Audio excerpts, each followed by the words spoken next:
Praise God. Palagpagan po natin ang Diyos sa lugar. Praise the Lord. Napakabuti ng Diyos. Amen? Praise God dahil sa lahat dahil 2025 marami tayong mga pinagdadaanan. Amen? Akala natin ay wala na, magkukulaps na ang ating panampalataya. Amen? Akala natin, di na tayo makakatagal sa Lord. Amen? Akala po natin ay wala nang maging direksyon ng ating buhay. Amen? Pero alam nyo, because God is faithful, ang Diyos po ay tapat. Amen? Kahit anong gawin natin sa salitang tapat, baliktarin man po natin yung tapat, ganyan po ang Diyos. Amen? Amen. Kahit hindi po tayo tapat, ang Diyos po ay tapat. Kasi yung salitang tapat, baliktarin mo yung tapat, tapat pa rin. Amen? Ganyan po ang Diyos. Amen. Kahit susuway ka, kahit pasaway ka, kahit matigas ang ating mga ulo, pero alam niyo ba, ang katapatan ng Diyos, hindi po yun nagbabago. Amen. Palapakan na po natin sa mga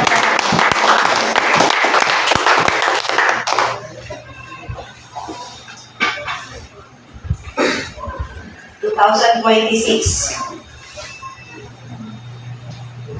Ang ganda ng ating tema. Ito din po yung tema kasi one spirit kami ng Bukidnon, Mindanao. Siyempre kung ano yung aral dito, i-aral ko binabago dito sa kanila.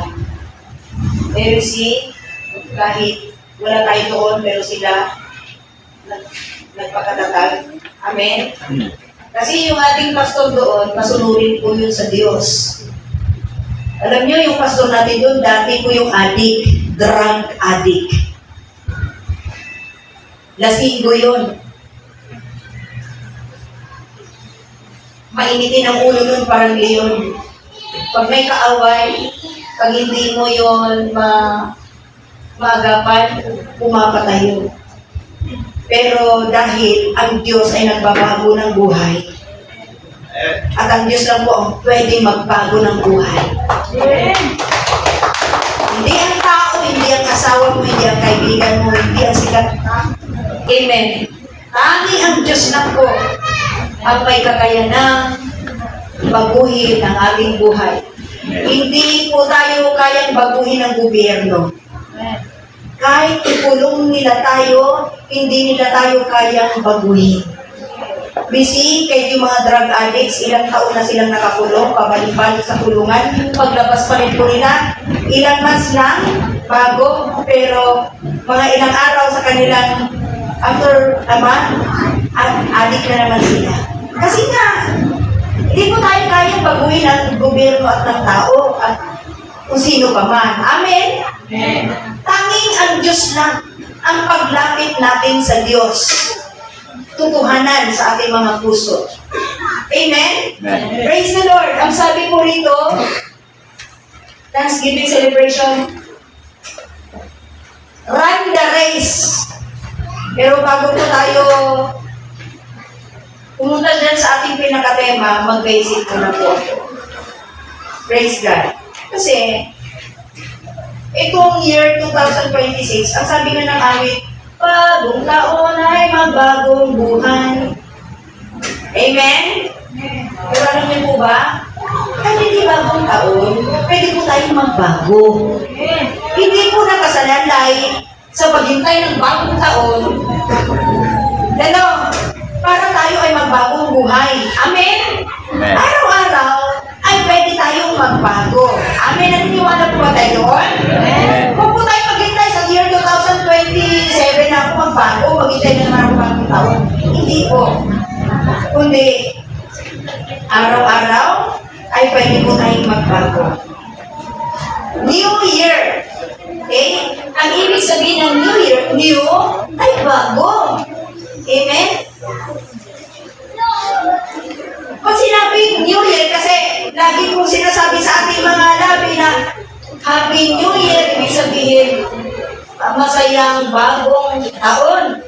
Masayang bagong, maganda na sa ating mga confessions na yun eh, kasi di ba, maganda po yung mag-confess tayo. Pero church, hindi po yan sa pagsasalita ng Happy New Year para magiging happy ang New Year natin. Amen. Hindi rin po yan sa mga bilog-bilog na ating inihanda sa ating mga lamesa para po magkaroon tayo ng maraming pera. Mabago ang ating New Year kasi noon wala tayong mga pera tapos ngayon magbilog-bilog tayo para, di ba, nung New Year ginawa niyo ba yun? Dapat wala nang gumagawa nun. Amen? Now, bago, tapos New Year, taon. Bagong taon. Bago, tapos taon. Ano ibig sabihin ng taon? Bakit may bagong taon? Ibig sabihin nun, yung taon ay pagkakataon. Hello? Yung taon na yun ay pagkakataon. Amen? Dinagdagan ng Lord ang ating mga taon para bigyan tayo ng pagkakataon. Amen? Amen. Bigyan tayo ng pagkakataon. Bigyan tayo ng chance. Because God is patient, very patient. Amen. Kalabitin mo yung katabi mo, God is patient with you. Alam niyo, ang Diyos, kung bakit ka narito, alam niyo tayong lahat kung bakit tayo narito, kahit matigas ang ulo natin, kahit di natin mahal ang Diyos, kahit hindi natin siya pinahalagahan, pero ang Diyos ay God is patient with you. Ang Diyos po ay matyaga sa iyo, pinagpapasensyahan ka, pero mo ang Diyos ang nagpapasensya. No? Ikaw na nga lang kung nilikha, ikaw na nga lang kung ginawa, ang Diyos pa magpapasensya sa iyo. Di ba? Hello? Amen. Palagpagan po natin ang Diyos. Okay? Nagbibigay ang Diyos, nagtsatsaga ang Diyos, no? Kaya binibigyan po tayo ng 2026. Isa na namang bagong taon para bigyan tayo ng pagkakataon na maayos ang ating buhay sa harapan ng Panginoon. Amen. Amen? Ang dagdag na taon sa ating mga buhay ay binibigyan po tayo ng pagkakataon ng Diyos na ayusin pa ang ating mga sarili sa harapan ng Panginoon bago siya bumaba. Amen? Kalabitin yung katabi mo, kapatid, may pagkakataon ka pa. Amen? Alam niyo ba?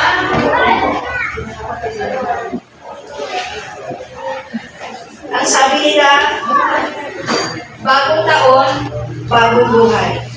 Sabi na sa libutan, bagong taon, bagong buhay. Alam niyo, ito po sinasabi ng sanlibutan, bagong taon, bagong buhay. Ito po ang pangarap ng marami na magkakaroon po ng pagbabago ang kanilang mga buhay. Amen? Gustong lumaya. Bakit gusto nilang bagong taon, bagong buhay? Kasi gusto po nilang lumaya. Amen? Gusto po nila lumaya sa kahirapan, lumaya sa kalungkutan, bisyo at kasalanan. Amen po ba? Marami po mga tao, no? Gusto nila, meron silang personal na pagbabago, no? Magbabago ang kanilang pamilya, magbabago ang takbo ng negosyo, at mga trabaho, anumang uri ng relasyon. Amen? Okay, magbabago ang gobyerno, magbabago po ang barangay, ang bansa, ang buong mundo. Ito po ang pangarap ng maraming tao. Amen po ba? Amen. Magkaroon ng pagbabago. Amen po ba? Amen. Gusto mo ba ng pagbabago? Amen. Okay, ito din po ang pangarap ni Jesus. In fact, ito po ang sinasabi niya sa Matthew chapter 18 verse 3. Amen? Ito po ang nais at ibig, pangarap at pangangaral ni Jesus Christ habang siya ay narito sa lupa. Ano ang sabi ni Jesus Christ sa Matthew 18 verse 3? Habang po ang mga disciples disciples ay lumalapit po sa kanya at nagtatanong na sino daw po ang pinakadakila no, sa kaharian ng langit. Sino daw po yung pinakadakila? Pinakasikat, pinakatanya. Amen. At sino po yung talagang pupesto sa langit? Amen po ba? So, ang sabi po ni Jesus Christ, tinawag po niya yung mga maliliit na bata. Makinig po tayong lahat. Tinawag po niya maliliit na bata at sinabi po niya sa mga disciples, and he said, I tell you the truth, unless you change. Sige po, makinig po tayong lahat sa Panginoon. Alam niyo, kapag nababasa na po ang Biblia, kapag ang salita po ay binabanggit po na, God is now talking to us. Kailangan po magaling tayong tagapakinig. At sa ating pakikinig po, nawain natin, kailangan tumago siya sa puso. At pag siya nangusap sa ating puso, ito po ang magbabago sa atin. Amen. Pag hindi po natin naunawaan ang ating napakinggan dahil naglilipad-lipad kung saan-saan ang ating kaisipan, kahit ilang taon pa tayong binibilang rito, hindi po magbabago buhay natin. Kasi kailangan po unawain natin maayos yung ating pinapakinggan kasi yun po yung magbabago sa ating buhay. Amen? Now, ang nais at gusto ng ibig ng Diyos, eto po. Kasi ang marami, pag bagong taon, kailangan may bago. Amen? Nakakalungkot nga lang po. Kasi gusto nila sa bagong taon may bago. Ang gusto nila, bagong girlfriend, bagong boyfriend, bagong asawa. Diba? May ganon. Magbago kasi bungangera yung asawa, magbagong asawa. Diba? Okay. Di lang po yung babae, kundi lalaki. Dahil pabaya yung lalaki, gusto magbago. Pero yung pagbabago ng pagpapalit, no? Hindi po yung ganon. Ang iba gusto mabago yung kilay. Diba? Diba? Medyo mababa, itaas. Yung iba, gusto baguhin ang ilong. Gusto magkaroon ng transformation yung kanyang sarili. Amen po ba? Yung iba gusto magkaroon ng abs, no? Ngayong bagong taon kailangan. Mayroong mga enhancement. Amen po ba? Kailangan mabago yung aking pagkatao. Kailangan pumogi ako, gumanda ako. Kailangan yung negosyo ko ganito. Kailangan yung trabaho ko. Ang dami natin pinapangarap. Wala pong masama riyan. Pero yung mga pangarap na yan ay mga pang-personal lang at pang hanggang lupa na. Ang nais at ibig ng Panginoon, tayo po ay magkaroon ng pagbabago, yung spiritual na pagbabago na magdadala sa atin sa buhay na walang hanggan. Okay. Kung tayong lahat at maraming tao sa buong mundo ay gusto ng pagbabago, ito din po ang gusto ni Jesus. At ito ang kanyang ipinangangaral. Makinig, Matthew chapter 18, verse 3. And he said, I tell you the truth, unless you change. I tell you the truth, unless you change. Sabihin na po natin salita, change is coming to me. Coming to me. Unless you change and become like little children, you will never enter the kingdom of heaven.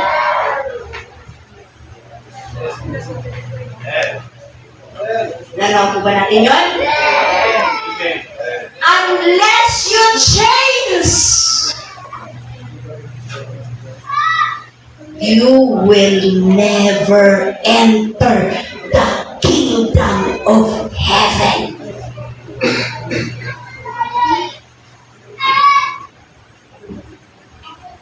Unawain po natin ang malalim Kung gusto po natin pumasok ng langit, babaguhin po natin ang ating mga buhay sa harapan ng Diyos. Amen. Tagalog, sinabi niya, katotohanan sinasabi ko sa inyo, malibang kayo'y magbago. So, kailangan ng pagbabago.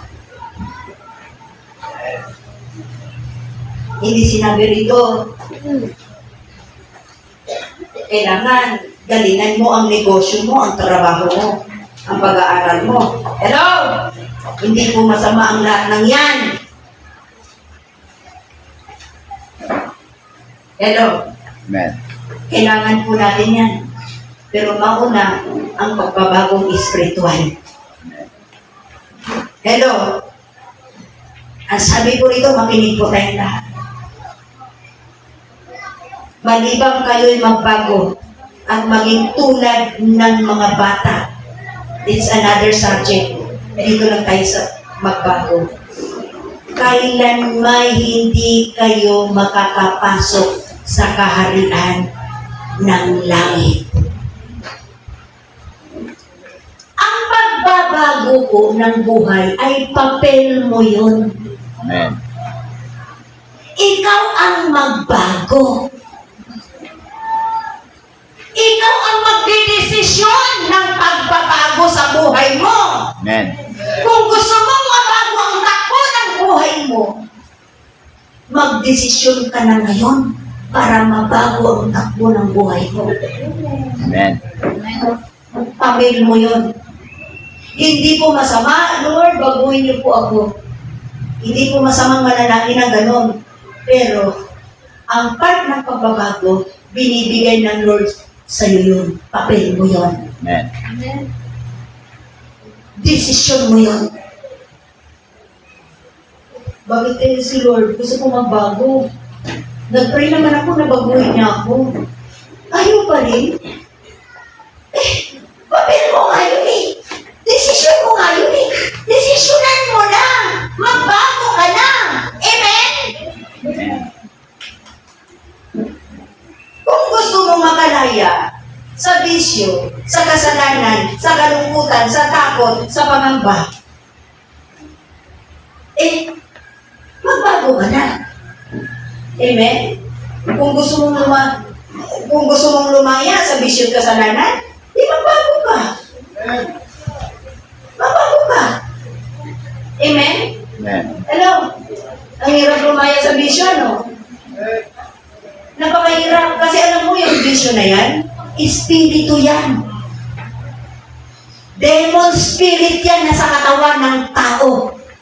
At kapag hindi ka lalapit sa Panginoon, luluhod, iiyak sa Panginoon, hindi ka lalaya dyan. Dahil espiritu yan, ang espiritu ng Diyos ang makikipaglaban dyan. Yes. Hello, kahit ikulong ka, dahil lasenggo ka, adik ka, hindi ka mababago ng gobyerno ng tao. Kailangan mong magpakulong sa presensya ng Diyos. Hello, para magbago ang buhay mo. Amen. Amen.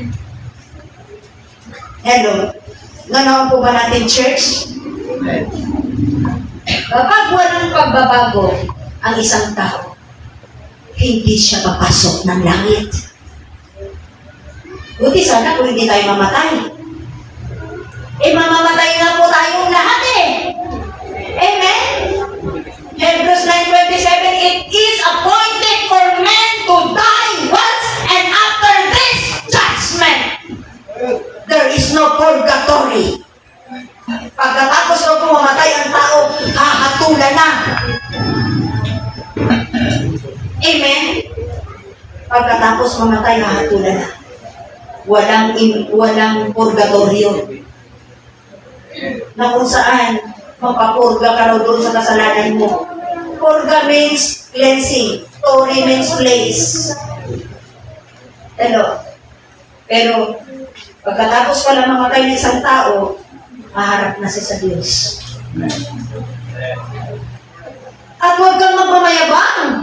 Hindi mo alam, baka bukas patay ka na.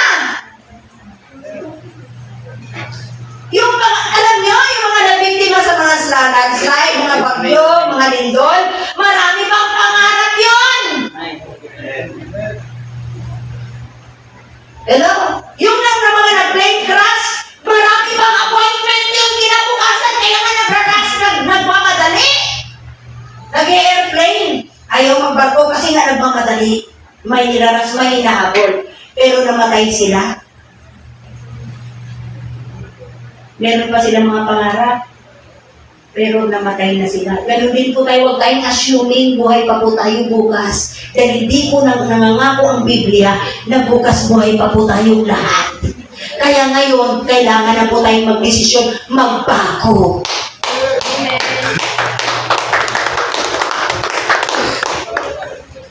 Amen? At alam nyo, you know what? Maraming Kristyano kailangan magbago. Hello? Nakikinig po ba kayo? Maraming Kristyano ay dapat magbago na. Hindi lang umaaten, hindi lang dumadalo, hindi lang nagtataas ng kamay, hindi lang umaawit, kundi talaga nagbabagong buhay. Amen. Maraming nagtaas ng kamay, maraming umaawit. Maraming nagpupunta sa church, pero walang bagong buhay. Akala natin, makumbinsi na natin ang Diyos yan? Hindi po. Hindi. Wala pong masamang sumamba. Maganda po yan eh. Pero kung hindi tayo titigil sa ating mga bisyo at kasalanan, huwag kang aasa papasok ka ng langit. Kasi ang gusto ng Diyos, magbabago ka. Amen. Magbago kayo. Unless you change, you will never see the kingdom of heaven. Useless ang pagiging Kristiyano. The Philippines is a Christian nation. Pero useless po ang pagiging Kristiyano ng isang Kristiyano kapag walang pagbabagong buhay. Useless yung pagbabagong tao mo na ay magbagong buhay. Hanggang dito sa puso, wala sa puso.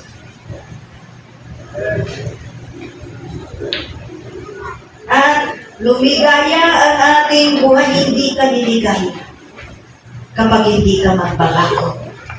Dahil you will never enter the kingdom of heaven. Hindi mo papapasok ang kaharian ng Diyos. Ibig sabihin mga kapatid, pag hindi mo mapapasok ang kaharian ng Diyos,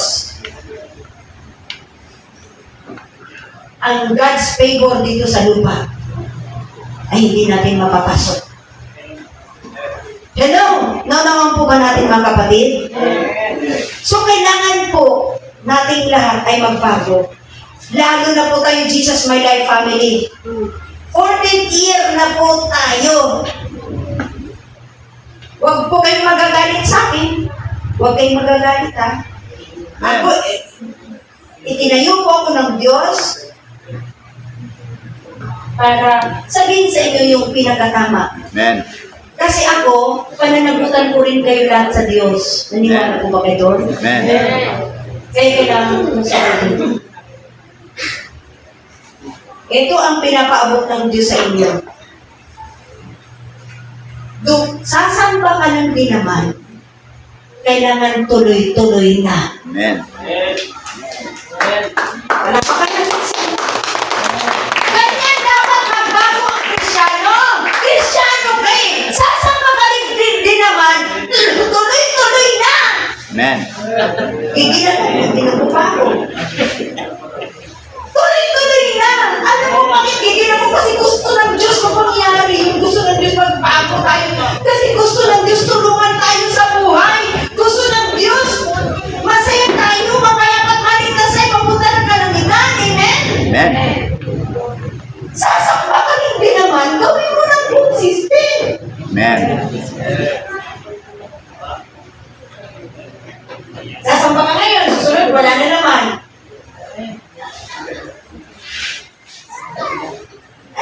yun, it's a joke.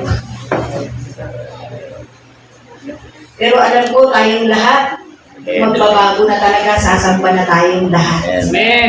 Amen? Amen. Alam ko, maraming nangarap na magbabago. Amen. Amen.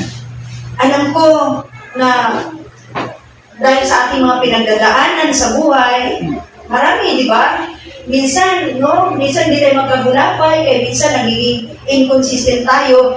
Pero dahil kinakausap tayo ng Lord, kinakausap mo tayo lahat ni Lord? Amen. Dahil kinakausap tayo ng Lord, dinadalaw tayo ng Lord, amen po ba?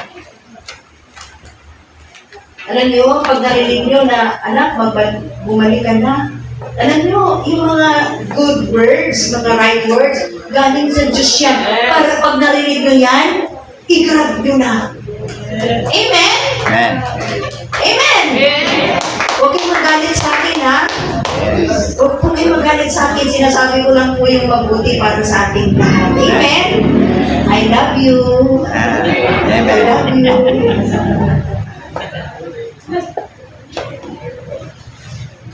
Amen. Alam niyo, mayroong isang youth dito, nasa bibig na siya ng leon. Nasa bibig na siya ng oso. Pero, inukuha ko siya sa bibig ng oso at leon. Buti na lang nagbago. Mabuti talaga ang Diyos. Magpasalamat ko sa akin. Lahat ng dito dumadalo, araw-araw kayo, nasa panalangin ko. Yung wala rito, hindi nasasama sa prayer ko. Kaya magpakita kayo, ha? Para maalala ko kayo sa panalangin ko. Amen. Amen. Amen. Eh, doon, wala pa ako dyan, ha? Nagbe-basic pa lang tayo, ha? Dahon January, itatapi ko to. Huwag kayong mawawala. Magaganda ang mga sinasabi ng Lord sa mga discipline na yan, sa direction na yan, at sa endurance na yan. Amen? Part po yan in running the race. Para tayo mag-overcome, magtagumpay sa buhay. Amen? Okay. So, sinasabi po ng Panginoon yun, mga kapatid, na kailangan natin magbago. Kasi alam nyo, kung hindi tayo magbabago ang buhay, ganun pa rin. Luhan ka pa rin, malungkot ka pa rin. Amen? Wala. Alam nyo, marami pong tao na nangangarap na magbago. Pero bigo. Bigo sila. Maraming tao na, magbago na ako, ayaw ko nang uminom. Ayaw ko nang manigarilyo, ayaw ko nang mag-adik, ayaw ko na ng kasalanan, ayaw ko nang magbatikan ako sa Panginoon. Amen. Alam niyo, huwag niyo sabihin, gawin niyo na lang. Amen po ba? Amen. At alam niyo po ba, mga kapatid, ang gusto ng Lord, magbago tayo. Kasi kung hindi tayo papasok ng langit. At ito din po yung sinasabi ni Paul sa kanyang pangangaral. Anong sabi ni Paul sa kanyang pangangaral? Sa Romans chapter 12 verse 2, gas-gas na po ito sa ating pandinig. Do not conform any longer to the pattern of this world. Yung pattern, system po yun, sistema po yun ng mundo. May pattern pala ang mundo eh. May pattern, may sistema ang mundo. Kaya tayong mga Kristiyano, Jesus My Life Family, kailangan lumabas tayo sa pattern, sa sistema ng mundo. Dahil sabi ni Paul, do not conform any longer to the pattern of this world. But be transformed by the renewing. Amen. Renew. By the renewing of your mind. Kasi alam nyo, bakit i-renew natin ating mind? Iba kasi naka-mindset. Ano naka-mindset dyan? Yung pattern ng mundo, yung sistema ng mundo. Ano ba sistema ng mundo? hindi sumasamba, hindi nananangin, hindi nagbabasa ng Biblia, puro inuman, puro lasingan, puro adik, puro... Hello! Hello! Amen? Hello! Amen. Puro enjoyment, puro pasyalan, walang panahon sa Diyos. Puro sa kasalan. Yun po ang bagay ng mundo. At you know what? Pinapaalis na po tayo ng Diyos dyan. Amen. Tatagalugin ko para maliwanag. Tatapusin ko muna. Pag-transform by the renewing of your mind, then you will be able to test and approve what God's will is, His good, pleasing, and perfect will. Tagalog. Huwag ninyong tularan ang sanlibutan ito. Doon natin tularan ang sanlibutan. Ano yung mga binagay ko kanina, gawain ng sanlibutan po yun. Dagdagan natin ang sanlibutan, mapagmura, sinungaling, sismoso, sismosa. Hello? Sa Bisaya, libakero, libakera. Amen po ba? Hello? Amen? Backbiting. Bawal po yun sa Biblia. Yung sinisiraan mo yung tao. Bakit pag nakakarap ang tao? Kaya nga backbiting eh. Kasi tinitira mo siya back. At diba? No? Backbiting. Kinakagat mo siya patalikod. Pero pag nasarap na, wala pa ng front biting, no? Huwag kang mabaitin. Nandiyan siya. Diba? Pero pag natalikod na, yun na yun. Bawal po yun sa Bible. Kaya mga chismoso-chismoso dyan, magbago-bago na ha. Hindi tayo pagpalain ng Diyos niyan. Amen? Praise the Lord. So, ang sabi po, huwag ninyong tularan ng sanlibutan ito, kundi magbago kayo. Ayan, sabi ni Paul, magbago kayo. Ang sabi ni Jesus kanina, magbago kayo. Dahil kung hindi daw tayo magbago, hindi tayo papasok ng langit. Ang sinasabi naman ni Paul, magbago kayo. Kasi bakit tayo magbago? Ito mga kapatid, pakinggan po natin. Magbago kayo sa pamamagitan ng pagbabago ng inyong pag-iisip upang mapatunayan ninyo kung alin ang mabuti, kasiyasiya, sa ibang translation kalugod-lugod, at lubos na kalooban ng Diyos. Alam niyo mga kapatid, ang problema nating lahat, ito. Ito daw po yung mindset natin ang babaguhin natin. Dito tayo nagka-problema. Kasi ito, nandito yung kaluluwa natin. Hello? Bakit ito ang kailangan baguhin? Sa 2 Corinthians 4:4, ito yung binulag ng Diyos ng mundong ito. Binulag ng Diyos ng mundong ito ang kanilang pag-iisip. Hindi pala mata, literal na mata, ang bilog na bumulag. Ito po ang binulag ni Satanas ang ating kaisipan.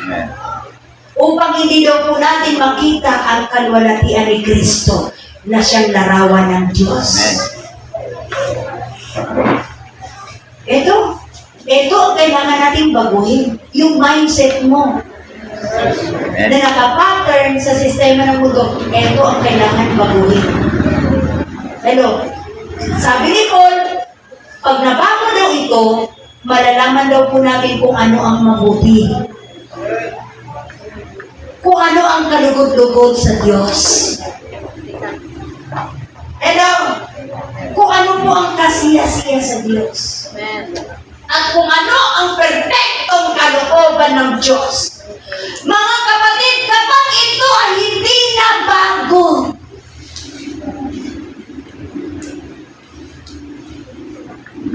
pag hindi ito na bago, mga kapatid, hindi natin malalaman ang kalooban ng Diyos sa ating buhay.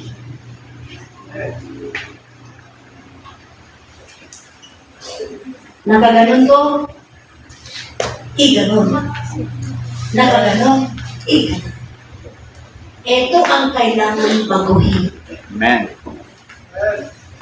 Pag nabago ito, malalaman na natin ang kalooban ng Diyos. Amen. Malalaman na natin kung anong kalugod-lugod sa Diyos. Malalaman natin kung ano ang mabuti sa Diyos. Amen. Kapag hindi ito nababago, walang mababago sa iyo, sa ating lahat. Paano ito mabago? Colossians chapter 3, set your mind on things above.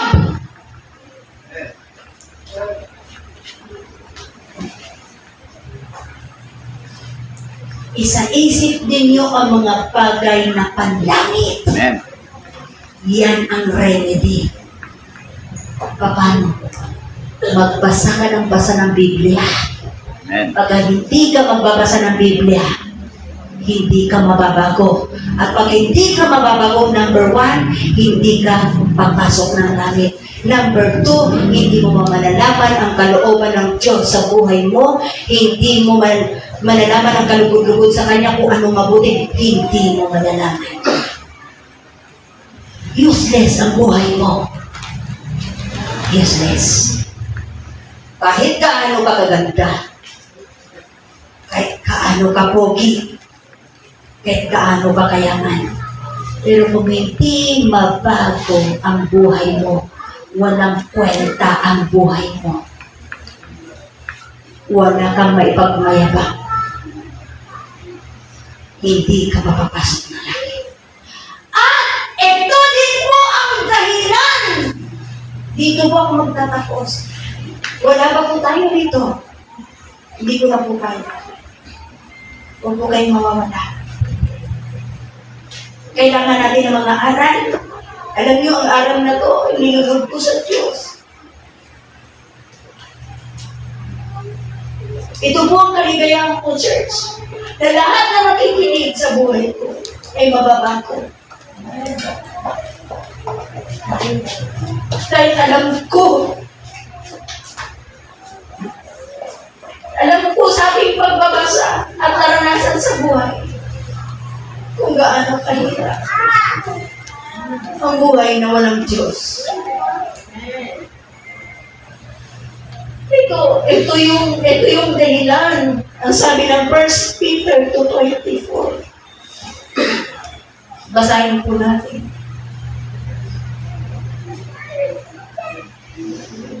Hindi ko po nanawa na aking pagkatao sa paglilingkod.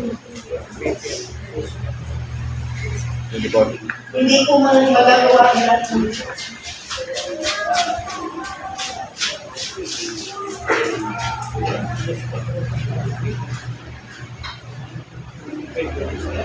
ano sabi ng 1 Peter 2:24?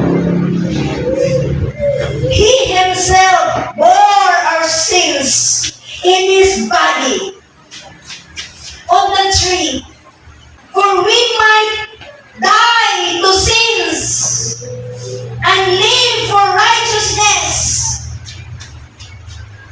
Nakikinig po ba tayong lahat? Amen. By his wounds you have been healed. Sa Tagalog po. Sa verse 25, for you were like sheep going astray, but now you have returned to the shepherd and overseer of your souls. See? Tagalog. Siya mismo ang nagdala ng ating mga kasalanan. Pero mo, tayo gumawa ng kasalanan. Tayo nagpapasarap, tayo po yung nagbababoy ng buhay natin. Tayo po nagpapaliwara ng buhay natin, nagpapahamak ng buhay natin. Pero dahil sa pagmamahal ng Diyos, kinuha niya yung kasalanan mo. Lahat ng kasalanan mo, kahinaan mo. Kinuha ng Diyos, pati kalungkutan mo, kinuha ng Panginoon yan. Anong ginawa niya? Siya mismo ang nagdala ng ating mga kasalanan sa kanyang katawan. Yung lahat natin kasalanan, lahat ng kasalanan ng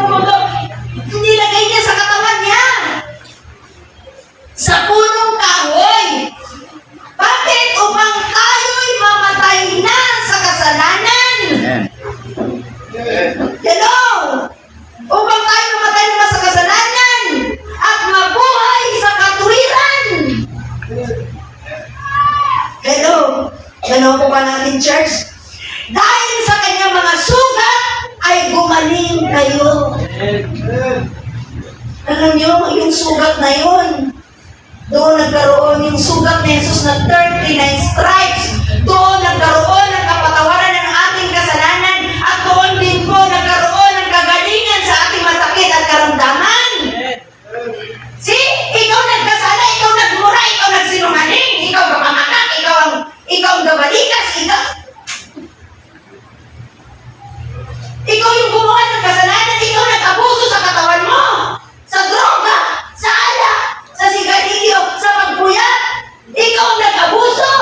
Pero, kinuha ng Diyos yan, inunawa niya, dinala niya lahat sa kanyang katawan, at nagpapako siya, inala niya ng kusang loob ang kanyang buhay sa cross.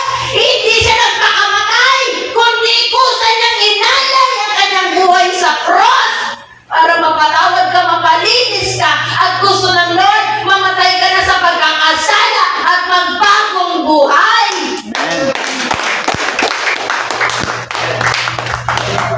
Hello? Nagawa niyo po ba, mga kapatid? Yes. Alam niyo po ba, pag nagkasala ang tao, pinag-aralan namin ng Thursday, how sin affect God.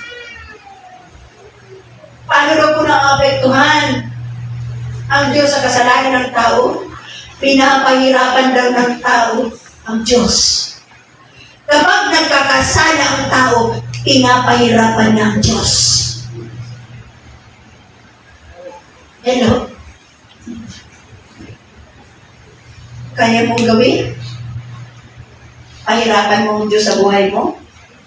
Kung kaya mo, hindi ko kaya. Kung marunong kang tumingin ng utang na loob sa Diyos, hindi ka mabubuhay sa kasalanan. Kung ano mong kasalanan, hindi mo siya gagawin. Hello? Kung alam mong mali, hindi mo siya gagawin. Sa panahon ni Noah, si Noah na lang po ang matino. Alam niyo po ba? Apektado ang Diyos sa kasalanan ng sangkatauhan.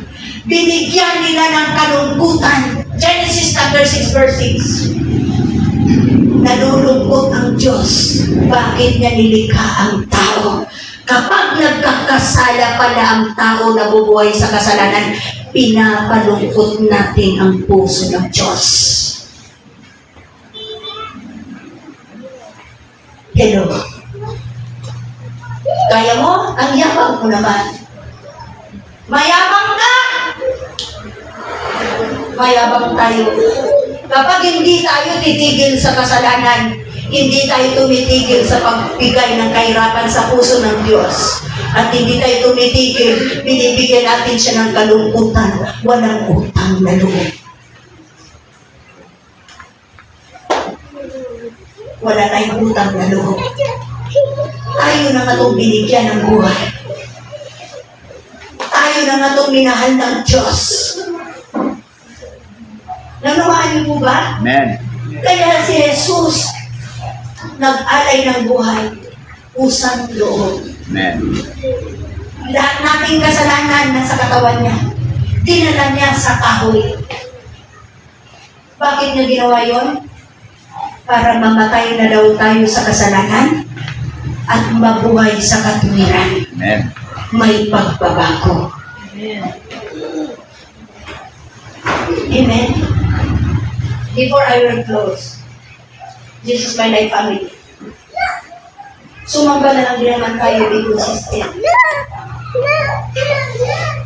Bigyan po natin ng kaligayahan ang puso ng tayo. Amen. Ako marami ang pagkikinis. Pero tingnan niyo ang nagiging sabo. Ayokong bigyan ng kalungkutan ang puso ng Diyos.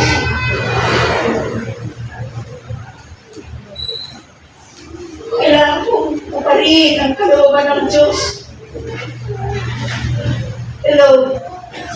Kailangan darating sa ating buhay na makita ng Diyos na mag-desisyon ka, mawala ng lahat. Huwag lang ng Diyos sa buhay mo. Yun ang gusto ng Diyos. At yung yung nilalagay ni Satanas sa kinatatakutan mo, hindi yan mangyayari. Sabi ni Satanas, kapag naglingkod ka, sumunod ka sa Diyos, mawawalang ganito, magugutom ka. Hello? Huwag mong pakinggan yun.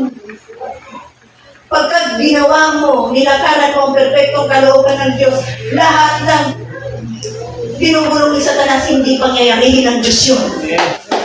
Amen. Alapakan natin ang Diyos.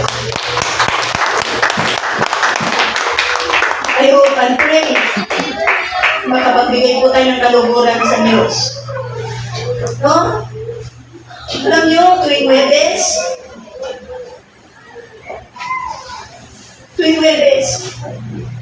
excited ang Diyos, maraming dumating.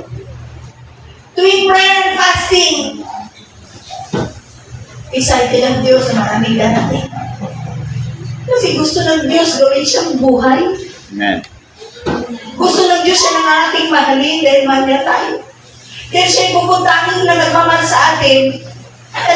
Hindi niya tayo sasaktan, hindi niya tayo bibiguin. Ang tao bibigo yan, mananakit yan, sasaktan ka, pangakuan ka, hindi tutubarin, pero ang Diyos hindi ganun. Tangi ang Diyos lang. Kaya gusto niya, Webes, Sabado, naghahanap ang Diyos na maraming pumaasa sa Kanya, darating. Excited ang Diyos na makakita ng maraming Kristiyano na dumarating ng Diyos ng Wednesday at saka Saturday. Hangad ng Diyos yun. Bilangin ko ng Diyos. Hangad ko rin po yun. Amen. Tuwing Thursday, excited ako makakita ang Panginoon na maraming bagong mukha na doon. Kaya kailangan po ang mga Kristiyano magbago. Huwag manatili sa Sunday Christian. Dumating pag Thursday. Kasi walang Kristiyano hindi nag-aayuno.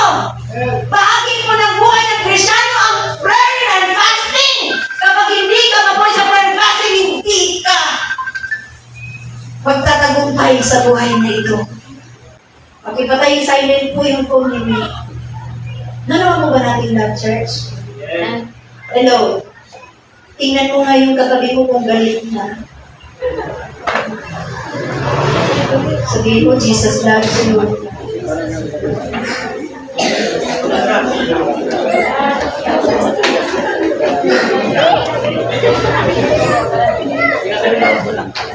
Hello. Ang mga walang Biblia, pagkatapos ng program, punta tayo sa kabila. Pagkausapin ko po kayo, bibigyan ko po kayo ng Bible. Bago ko po ibibigay sa inyong Bible, papaliwanag ko muna ba kayo sa tabi nila. Para mabago to. Amen. Mamalaya po tayo sa bitag ni Satanas. Yung mga espiritu ng bisyo at kasalanan aalis kapag nagbabasa ka ng Biblia. Amen? Amen. Nanawa po ba natin? Amen. Ang pinatin ng Panginoon, bagong taon, bagong pagkakataon. Amen po ba? Amen. Para maayos ang ating buhay. Amen. Amen. Kailangan natin magbago para pumasok ng langit. Pag hindi tayo nagbago, hindi tayo papasok ng langit. At kailangan tumabago para malaman natin ang kalooban ng Diyos, ang gusto't ibig at kalugod-lugod ng Diyos. Amen. At kailangan natin magbago dahil ito po ang dahilan kung bakit inanay ng Panginoon sa Kristo ang kanyang buhay sa cross dahil mahal kanya. Amen. Ayaw kanya masaktan. Kaya siya na lang nasaktan. Para hindi ka na masaktan sa impyerno. Lahat po tayo tumayo sa kanya.